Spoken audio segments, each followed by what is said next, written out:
to Real Talk. So glad you are joining us from wherever you are. Look, we have got someone very dear to me, very, very special friend. I'm talking about this guy is like Jesus on earth. Mm-hmm. Very, very close. I mean, he's beautiful, he's handsome, he's got a great, luscious beard, beautiful flowing hair. But can I tell you something? He's the real deal. He's genuine, he's kind, he's loving, he's an incredible preacher. Ladies and gentlemen, the youth pastor, the campus pastor of Silverwater C3, the youth pastor of C3 Sydney and C3 Australia, C3 Global, C3 everything. Ladies and gentlemen, Alex Lee's in the building. Oh! Hey, you guys. How are we? Yes, I'm so well. It's so good to be here. It's so good to have you. Boom. Hey, what's with the tea? The coffee tea. You're telling us about almond milk? I was just telling you about it. Yeah. Almond coffee. So if you need good almond milk, don't go to Woolies. Don't go to Coles. Go to Aldi. Look at that. That's Real talk. real talk. You know what I'm talking about? Yeah. This is real talk. You got the We're here to inside talk word. about. Bro, how are you? What's been going on? How's life? I missed you. Oh, look, it's isolation life, isn't it? Yeah. So we're getting used to it. Change of rhythm, change of Mm-hmm. lifestyle. How are you guys coping? How's church? How's life? How's family? How's Jessen going? Yeah, we church stuff's been good. Everything's just on the World Wide Web. Yep. The change of how we do what we do, but we're still doing the same thing. Yeah. So that seems to be going okay. On a youth front, to be honest, it's going better than okay. Right. Really? Online Why? youth services and connect groups. Like I'm literally talking to the team today Yeah. about making this permanent. Yeah. How could we make youth online through connect groups? Because all the statistics would say everything's kind of like increased. So Say it, bro. You can say it, and we are going to champion it, bro. That is incredible. For the youth pastors listening, what would be your advice Yeah. to them Good about point. what you've managed to, what have you cracked into? What do you think the key is? Yeah, I think I just think teenagers are so comfortable on a screen. Yeah. It's not foreign. I think the big gathering is less sexy than it used to be. Yeah. I don't think everyone would know. I don't think that's a new thing. Yeah. Yeah. I think getting everybody in one room at one time is still really important. Yeah. But I just don't think it's got the same draw and attraction as community does, especially to Gen Z. So I do think they're really good on a screen. They don't feel disconnected. Yep. Yeah. Because it's how they connect. Yeah. So good. So, but then I think the empowerment of connect groups. So that combo, we've done it once before where we went like connect groups in a monthly service. Yeah. Well. It sucked. It was so bad. Okay. It's Yeah. so the problem with it was we like it was probably a good idea, just poor execution really. We empowered our connect group leaders beyond really what they could handle. Yep. So the online service helps us bring leadership and direction and covering, whilst also empowering connect group leaders to, do what they're called to do, which is really gather, help people grow, and invite new people in. So I think it's positioned us pretty well. It could just be a COVID-19 thing, but I just have this sneaking suspicion that it could be a potential new strategy. I love it. That's awesome. Bro, that's actually the thing, right? Like people have, obviously COVID has got this obstacle nature to it where it's like people's health and finances and work and whatnot. But then there's this opportunity side to it where I truly believe, bro, that this is going to revolutionize how churches do church and how even companies run and organizations run and how people do what they do. I agree. Like there are some things that COVID has caused us to do that have to stay in the next season, right? So I'm excited about it, to be honest. It's been incredible for our church as well, hasn't it? Like really, really unbelievable. It's good. I think as well, like the thing of, what are we going to do, like when we get back? Yeah. And the conversation of like, oh, when we get back, we'll do this. And when we get back, it's going to be really, and when we get back, man, can't wait till we get back. Everyone needs to just stop talking about getting back. Yeah. And actually, and there's been a lot of messages about this, I think, in the last little while, but a lot of people, I think, are coming to the realization that we're not going back. That is so good, bro. We're actually not. We're not. And if you, scripturally, there's always a crossing over for a new phase. Yeah. So Israelites were in Egypt. Yeah. They escaped by the hand of God. Yeah. From out of there after beating Pharaoh around the head a few times. And then they get out of there. They go to cross Jordan and they make it across by the power of God. Moses lifts up the staff. Red Sea parts. They cross. The Egyptians go and die. And they cross over into the wilderness, which is the next phase for the next 40 years. Yeah. 40 years later, Joshua, raised up as the next leader, brings the Israelites out of the wilderness into promised land. They have to cross the Jordan River. Yeah. That's when they cross the Jordan River. Yeah. It's always a crossing over. And I honestly think God is crossing the church over into not the same. So good, bro. Not going back. We're actually going into something new. Yeah. And I think the sooner we can let go and embrace this next season, I think the better. I love it. Definitely. Yeah, methods change, the message doesn't. And if you've ever spiritualized the methods, this is your wake-up call where you go, maybe that was just a preference, 100%. Yeah. Preach that, girl. That's so good. It's so true, because there's so many things we do just because we like doing it that way. Yep. Totally. It's the best way. Yep. Totally. Yep. Totally. Yeah. What are some of the sacred cows that you think are dying in churches? Are we allowed to go there? Can we go there? Please go there. Let's get there. shotgun. Talk to us. This is real talk, bro. Real talk. I think some sacred cows. Wow. I think there's a lot. Yeah, go. Well, I think attendance is a sacred cow. Mm-hmm. I think measuring your church by your attendance is not the right measurement. Mm-hmm. Wow, good. Yeah, I think attendance is a measurement. Totally. I think it's a key measurement. Absolutely. Yeah. But I don't think it's the measurement. Yeah. Yeah. Great. And attendance is a lag measurement. And unpack that a little bit. Yeah. So there's lead measurements. There's lag measurements. There's things that create attendance. Yeah. But pursuing attendance for the sake of attendance is the wrong. Yeah. Yeah. It's like a byproduct measurement of what you should actually be measuring. That's so good. So what are the things that we should be measuring? Bro, we were meant to be like, hey, like, let's get to know Alex. Like, let's ask him some. I've got all these funny questions. Well, not funny. No. They're funny to me. But we're diving in. Dive into that. Sorry, go. No, dive into that a little bit more, because you're talking about what are the indicators that we should be looking for? What are the things that let us know we're doing well? Should we be knowing that? Should we be knowing if we're doing well or not? Like, talk to us a little bit about that. Well, I think as well, like, we really need to know why we exist. Yep. So, like, if we exist for attendance and filling a room, it's not a very good thing to exist for. It's not really going to end up in a bigger, broader kingdom, church building, city changing impact. Yeah, wow. It's going to fill a room, but the filling the room is absolutely, like you said, Jace, it's a byproduct. So I think actually why we exist, we need to be really clear on.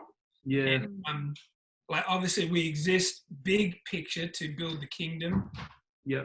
build the church. Yeah. But you know, in our different context, what does that mean for us? So for us, that's 3 simple things which everybody is embracing, I think, worldwide. Church of the Highlands had a great language and model around it. So there's a lot of good things you don't necessarily need to recreate. Yeah. But for us, it's always been reach the lost, make disciples, and empower the saints. Which is kind of cool, but also a bit old school. So we changed the language to know Jesus, find community, discover purpose. Yeah. Yeah. So that's actually why we exist, and therefore everything we do is to that end. Yeah, I love it. I love it. So then we want to measure engagement, I guess. Yeah. So we actually want to measure, are people getting to know Jesus? Are people finding community? And are people discovering purpose? So good. So are our services compelling enough that people come to know Jesus through one of our services? And that's actually the thing we are measuring. Yeah. And if we're doing that well, I think it's going to grow. Yep. And I think if people are finding community through our connect groups are our way of helping you find community. Yeah. Not the only way, they're just our way. We're saying, hey, this at our location here, C3 SYD, this is how we help you find community through connect groups. Yeah. And so the question is, are connect groups helping people find community? Yeah. So what does a good connect group look like to help somebody find real Christ-centered community? Same thing, discover purpose. That's being on team, growing, doing your gifts test. Are these our next step pathways? Is that helping people discover purpose? So that's really what we're measuring. Yeah. And in there is attendance. Yeah.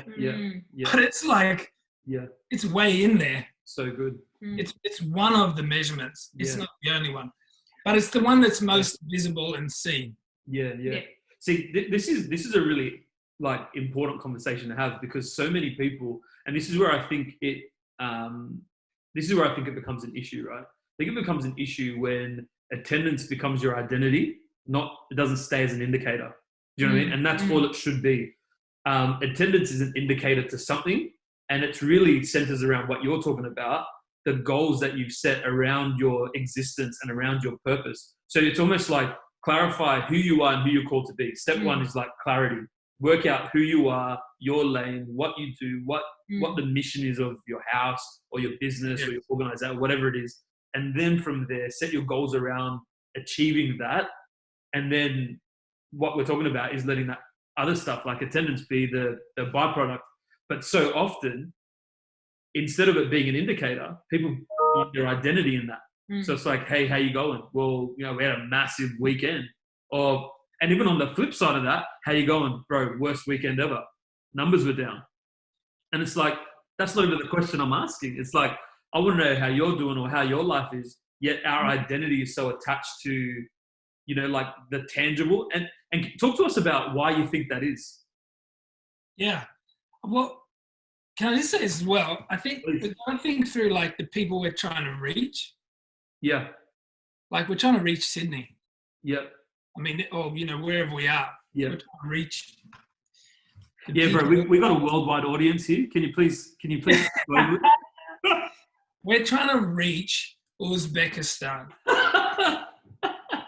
Is that the place? It is. I don't know. No, it is. It is. You do. Shout out to Uzbekistan. Anyone listening in, we love you. So grateful for you. Hey, So glad there's a C3 coming near you. Near you. It's just in Kyrgyzstan. It's a couple stands away. It's one stand away. It's a stand throw away. I was play that. I think I can't remember what we were saying. No, we were talking about why people find their identity in things like numbers and why it's so important. I was just going to say though, I think all of that, like we need to think through the people we're trying to reach. Yeah. Like the mum and dad right now who are at home homeschooling. She works as a nurse. He's a accountant, and now they're full-time teachers. Yeah. We need to think through the teenager. We need to think through the people in our city. Yeah. Mm. And what we think is really important actually isn't that important to them. Mm. Like we're going nuts about for example, something like attendance, which actually to the people we're trying to reach isn't even on their radar. Yeah. For them, it's like, did they feel welcome? That's what we should measure. Yep. So good. Hey guys, how welcoming were we today? Yep. Oh So good. man, it was rough today. Yeah. That's great. You know, bro, when you got up and you said that thing about that wasn't very welcoming. They're the things we should be measuring. So good. And if we do that well, people will be kicking the door down to get in. People will be running. People will do whatever they can to be in an environment like that. So I think they're the things we have to really be measuring closely. And I think they are the things, the reason I think that's harder is because it's not as glossy. Yeah. Like you're saying. Yeah. And our identity definitely is in numbers. Totally. And it even comes down to like tangibility. Like those figures and stats, those tangible figures and stats, they're easy to get your hands on because it's what you see. The hard stuff is to actually count the things that you don't see. It's a challenging way to gather that info. So and in the gap, like, so then obviously like if something's everything, we want everything to grow and everything should grow. Like we want things to grow. So attendance should absolutely be growing. Yeah. The way you get there is not by sweating and and living for attendance. Yeah. That's the point. So we should still see attendance growing. Yeah. You don't put all your effort into that. You put it into things that actually produce health and growth. So and good. That means you're going to have times where you're hidden. So good. And nobody knows. Hey, that like there are other things that we want to talk about. That what you just brought up is a big thing. This idea of being hidden. Yeah. Can you talk? Let's talk about that. Have you ever felt hidden? Have you ever gone through a season where you felt like, hey, like I'm better than this, or I should be recognized, or I wish people saw what I was doing? Have you ever gone through that season? Talk to us a little bit about that. I felt hidden last time I came to Petersham because you weren't there, Jace. And every time hidden. I told you just leave. So I feel hidden. It's because I was hidden. that was the issue. yeah, in the back. The hidden thing, bro, is like I can't remember a season where I haven't felt hidden. Tell them, bro. This is the truth. And if you think that's going to end, woo, you are highly delusional. Yeah. You are always going to be hidden because God is always developing you. And the day you stop having seasons where you're hidden is the day God stopped developing you. Yeah, wow. And I pray that never happens. Yeah. I pray that never happens. You might have a level of exposure and, elevation. You might get exalted into doing something, but you'll be seen here, but then you'll go into a new phase of hidden here. So I have areas where I'm seen and I have areas where I'm hidden. Yeah. So I never want to lose that tension. Wow. Talk to us a little bit about, because this is brilliant, bro. I'm so glad you brought this up. I definitely agree with you, feeling that sense of hidden. And I remember sharing a message in our church just recently about, being overlooked, being, overseen. And it was kind of that story around David, where King David, he gets anointed as some scholars say, between the age of 8 and 15, and he steps into kingship. So he's anointed as king at 8, let's say, and then steps into his kingship as a 30-year-old. And so how do we function in that 12 years? How do we function as sorry, that's not 12 years. Is that 12 years? No, it's 22 years. 22 years of not being a king. Yeah, 22 years. Sorry, I shouldn't have maths. I'm a curry. I apologize. Apologize to my curry people out there. Sorry. But you know, like it's that idea of going like in those 22 years of being called a king and knowing you're a king, but you're still a kid. And it's like, how do I balance that tension of being a kid and stepping into my kingship, or recognizing I'm the king and or I'm called to that, but not being there yet. And it's you know, like I know so many preachers have preached around this theme, but it's this concept of like the bow and the arrow, you know, like you get pulled back in that bow and you feel like you're actually moving backwards. And it's like, I'm not moving forward. I'm actually going further away from where I want to be, further away from my calling, further hidden, further pressed down, further away from where I thought I would be. Yet that pulling and that tension and that discomfort is there for when God actually releases you into your calling, into your future. You're able to be launched into where God actually wants you. So, right. So talk to us a little bit about that. Like, what do you do in that season, in that hidden season? I love what you said about you're hidden, but then there's also parts of you that are seen. What does someone do in that season? It's an uncomfortable season to be in. Yeah. Well, my point as well is like it has contextual season, but it's a season for the rest of your life. Yeah. In different ways. Yeah. And in different contexts. So getting comfortable in that, I think, is really important. And it tests your motive. Yeah, big time. Like, why do you want to be seen? So good. Like being hidden is testing your motivation. Why do you want to be seen? Do you need to be seen for you to feel significant? Yeah. Is that why you need to be seen? So you feel significant? Well, if that's why you need to be seen, then being seen is the last thing you need. It's good. Because if you get your significance from being seen, you're in trouble. So good. So I think God hides us, and I think if you're being hidden, you need to lean into it and not complain about it, because God's working on you, and it's going to really test your heart. Why? Because at the end of the day, honestly, Jesus is coming back. Like that is going to happen. Yeah. Yeah. You know, like it's not.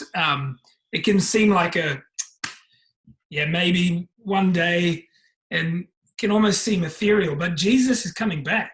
Yeah. Yeah. And he's not coming back for a church anything less than how he left it. Yeah.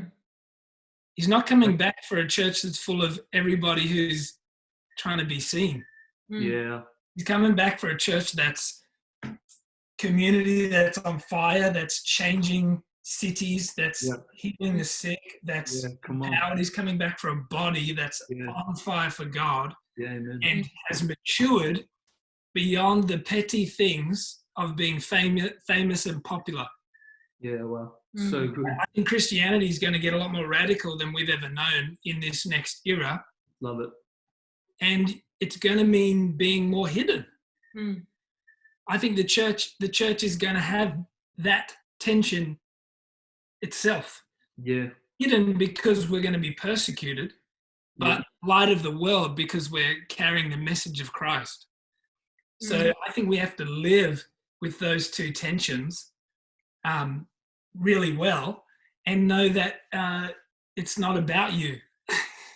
So good. Preach that, man. It's awesome. It's about you. It's not about being seen. And even if you are being seen, when you're being seen, it's not about you being seen. Yeah. Why are you being someone seen? else? Yeah. Yeah. So being good. seen is not so you can be seen. Yeah, wow. Being seen is so you can serve. And the stage isn't made for people who are stars. The stage is made for servants. So Wow. I think who we raise up and who we select and who we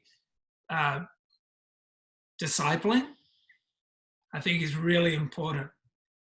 That we're raising up servants, not. What do you look for someone to be on your team? Yeah, great question. I think we would lots of things. I think, learning from Pastor Phil, we would look, one question would be like, hey, do we want 100 more of this person?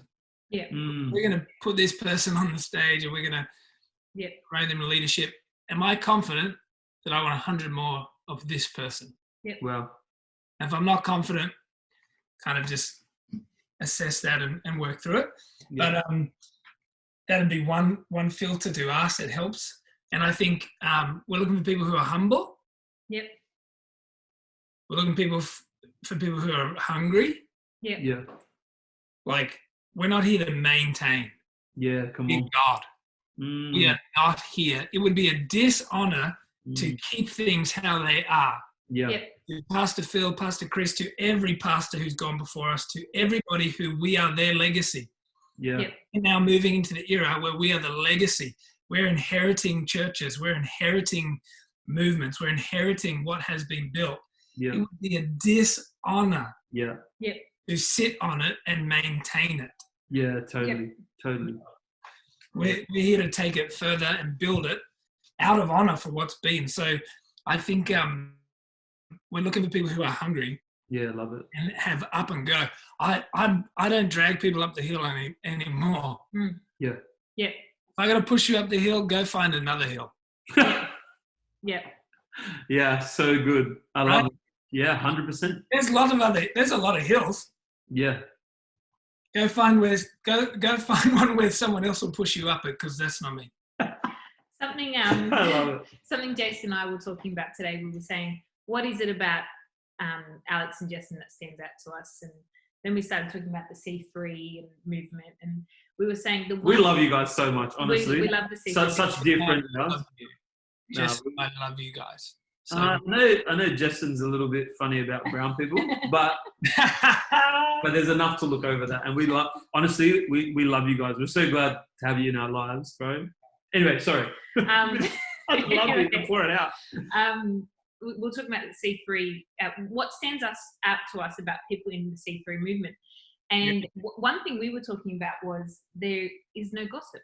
We were thinking about, there's this unpolitical conversation. It's encouragement. There seems to be no interest in knowing anything negative outside of the conversation. I've you and I are very good friends, right? We've known each other for a long time. Yeah. We've done a lot of ministry together, preached for each other, been in other places, and preached together, and so we've done a lot of life together. Oh, Katie and I were at your wedding. We love you. You're a dear friend, right? Yet not once in that entire time of knowing you, for the years I've known you, have I ever heard you, even in a background convo with me, ever say a bad word about anybody, ever. And I love that about you. And it's not that we, Katie and I, hopefully our heart is similar too. We're not ever in it to fish for any info or anything like that on anybody. But I've just noticed that about you. You guys always speak well and healthy and positive, and it's always words of encouragement.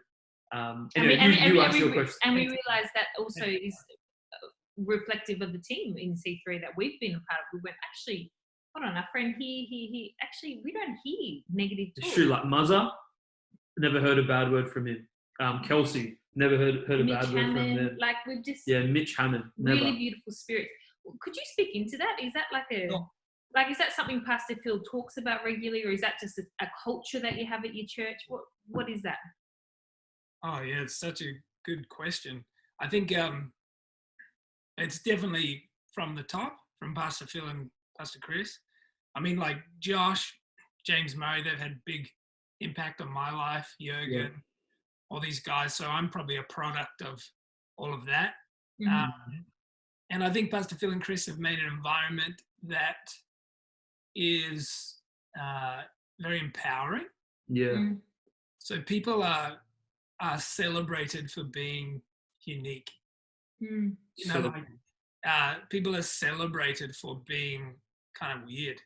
Some people are weird. So C3, we're kind of like a family. Yeah. And in every family, you've got a weird uncle, crazy cousin, but we're still family. Yeah. And that's like celebrated. I think it's just always been celebrated. Definitely we talk into things like gossip. Yeah. Yeah. And I think the general tone is there's a lot of celebration. Yeah. Which celebration of others' success drowns out a competitive spirit. Yep. And gossip that's the fruit of a heart that's living in competitive comparison. Yep. It's good. That need to gossip and need to talk about it. When you need that, it's because you're really trying to tear down to make you feel better. And we've all been there. Yep. So when you feel that, actually choosing to celebrate, and that's something, like learned so much from Pastor Phil, Pastor Chris, the way they celebrate people, the way they honor people around them, the way they are just not trying to compete. Yeah. Celebrating, releasing people all over the world. That's definitely something I've learned from them. Yeah. Well, it takes very secure leaders to do that. Right. Yes. And becoming secure, I mean, that'd be another thing. That's a journey. Yeah. Yeah. That we're all becoming. But I think you have to. Yep. You mentioned that moment where you feel this way and you feel that competitiveness or that comparison rise up. Yeah. You said there's a moment where you have to choose to celebrate. I love that thought. That's a beautiful thought. Yeah. As the crux of that. Practically, how does someone get to that point? Because it's especially in Australia, there's that tall poppy syndrome culture. Yeah. Where like someone's doing well, pull them down. This person's like killing it as a preacher, pull them down. This person's getting follows and their stuff's getting shared around, pull them down. And so there's this mentality of pull down. I just got to level them out so everyone knows that it's an equal playing field. And there's this big push around equality and fairness. And it's like, well, how do you cultivate that culture? And how do you guys do it? How do you create that culture where we celebrate the wins, we're celebrating people, and you get to that point where even in the detailed conversations, in private conversations, what's coming out of our mouth is celebration, not cutting down. Yeah, totally, man. I think it's culture, and leadership cultivates culture. Yeah. So I think as leaders, we have to take responsibility for the culture. Yeah. You cannot delegate that, and you cannot say that is there's no neutral. Yep. Yep. If you don't say something about it, it's as good as saying do whatever. Yep. Fine. Yep. So I think that's the basis of culture, is that you've got to be speaking into it and shaping it. You get what you are trying to get. Yeah. If you don't go for it, if you don't try and get it, you won't get it. Yeah. Totally. And leaders have to take responsibility for the environment. Yeah. So good. We are delegated by God to take ownership of the environment. So I think you've got to have leadership that's embracing that. Yep. And then I think it just becomes habit. Because culture becomes automated. You're not thinking I'm never thinking about, don't say anything negative or don't gossip. I'm not thinking like that. Yeah. It's just kind of not a thought because it hasn't really, it's habitual. It's become, I'm so used to a culture and an environment that celebrates people. Yeah. Lifts others up and that doesn't tear down. That's a bigness of spirit.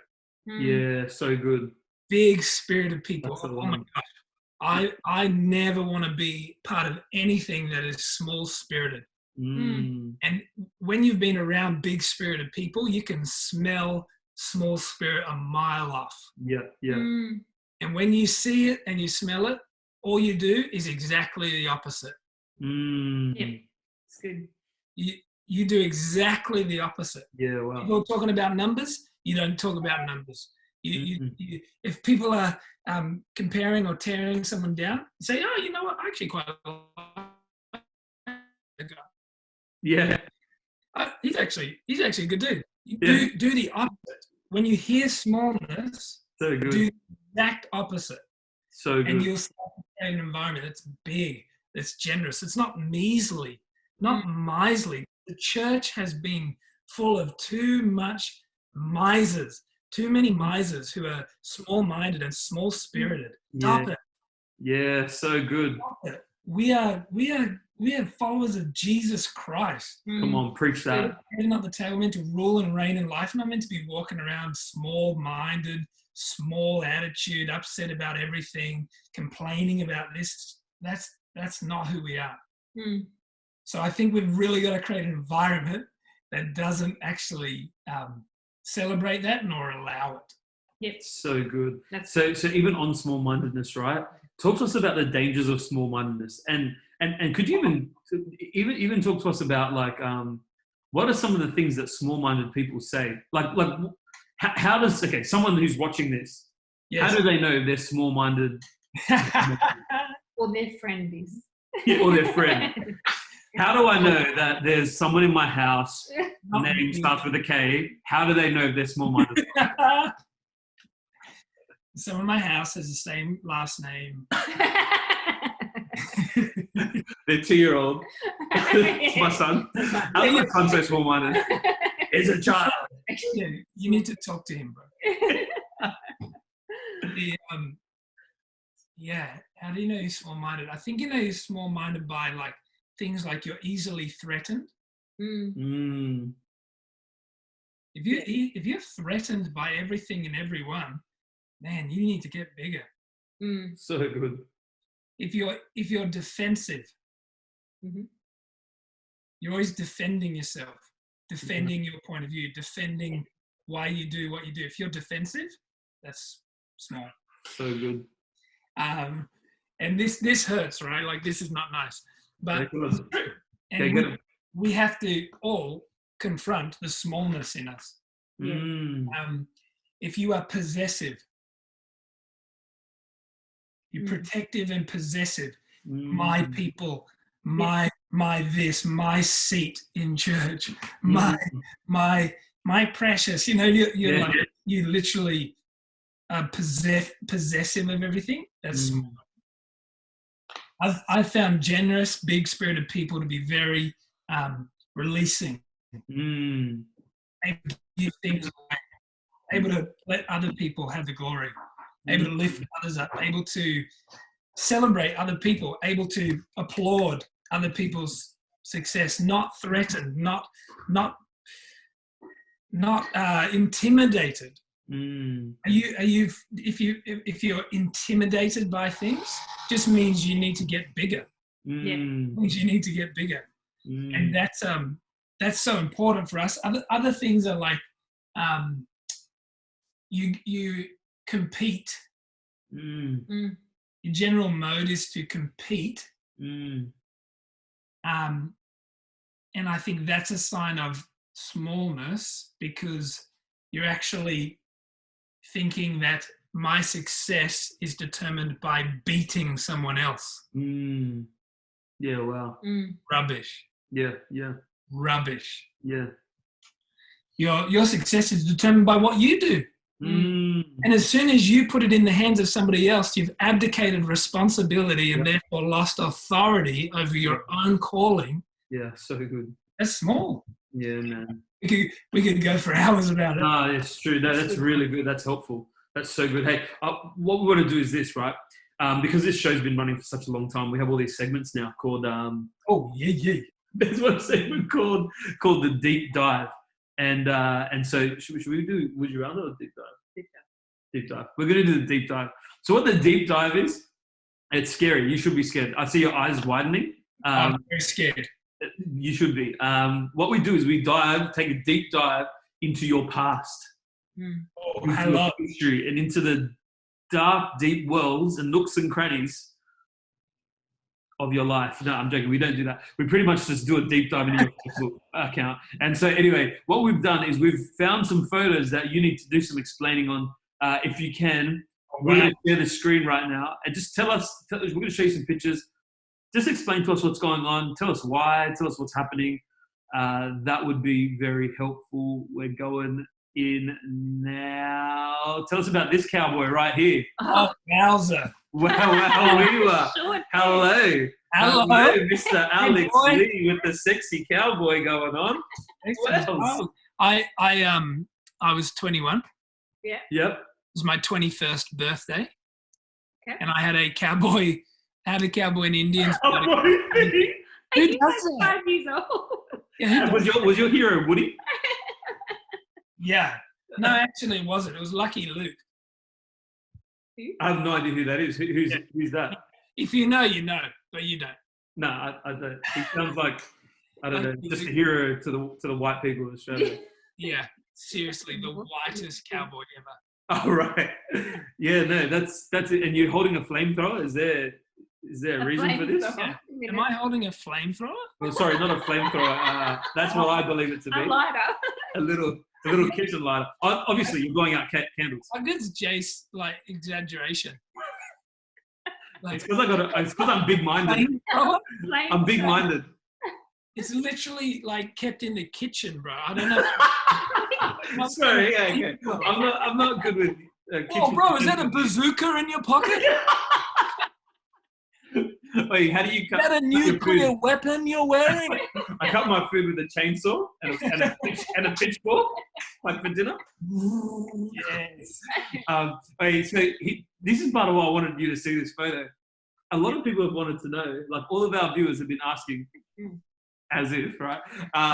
Anyway, I really wanted to know what you look like with short hair, because I don't think I've ever met you with short hair. You don't even know me with short hair. You got an incredible jawline, bro. Oh, thank you. Like, I mean, I can still see it, but anyway, like, nonetheless. It's far more hidden these days. Hey, that's relevant. It's not as good as it used to be. Talk to us about this photo right here. Boom. Okay. Oh, yes, bro. So that's mid hair growth. Yeah. Which is a terrible staging, right? Yeah. Are you Katie's mum? She's got that. Katie's mum. I look like a mum. Yes. I got that kind of like, is that a bob, Katie? I don't know what. Not even a bob yet. I don't know what it is. Looks but like a perm. I feel like every woman over 60 in Australia has that hairstyle. Yes. It's so true. And so that was a grandpa and grandma dress up or something. What was it? Good old times party. I like that. Everybody dressed up as an elderly person. So good. You look beautiful. That's what I was going for. So cute. So cute. Now here's this last one. Look at this. Oh, yeah. Shout out to Big Jakey B. Love him. The boys. You're the boys. And Jackson. Wait, is that Jason in the background? No, it's Jackson Spalding. Jackson, yeah, that's it. Jackson. So good. What a crew. Can you talk to us about the fedora? Yeah, look, this is Melbourne. That explains the fedora. That's the fedora. And we went to see Bon Iver, which also explains. Whoa, pause. Did you say Bon Iver? Yeah, or Bon Iver. Is it Bon Iver? No, bro.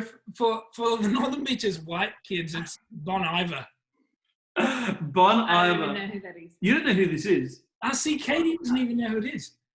Don't judge me.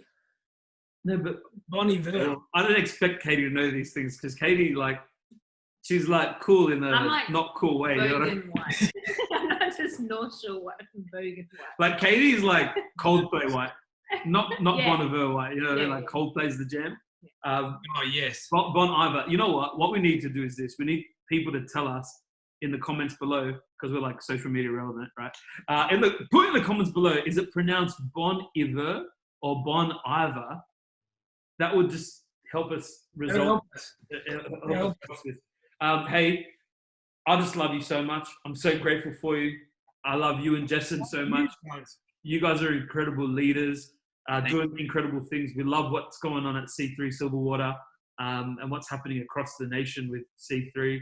Thank you for your leadership. Thank you for your friendship. Thank you for the life that you guys live and the example you guys lead people in. We just love it, man. For sure. Thank you. You and the chili. What? just two of the best people. Generous, kind, incredible. We love you guys. Thanks for hanging out. Thank and you. I'll get this dinner cracking. Once all the bands you guys are coming over. We love you. Absolutely.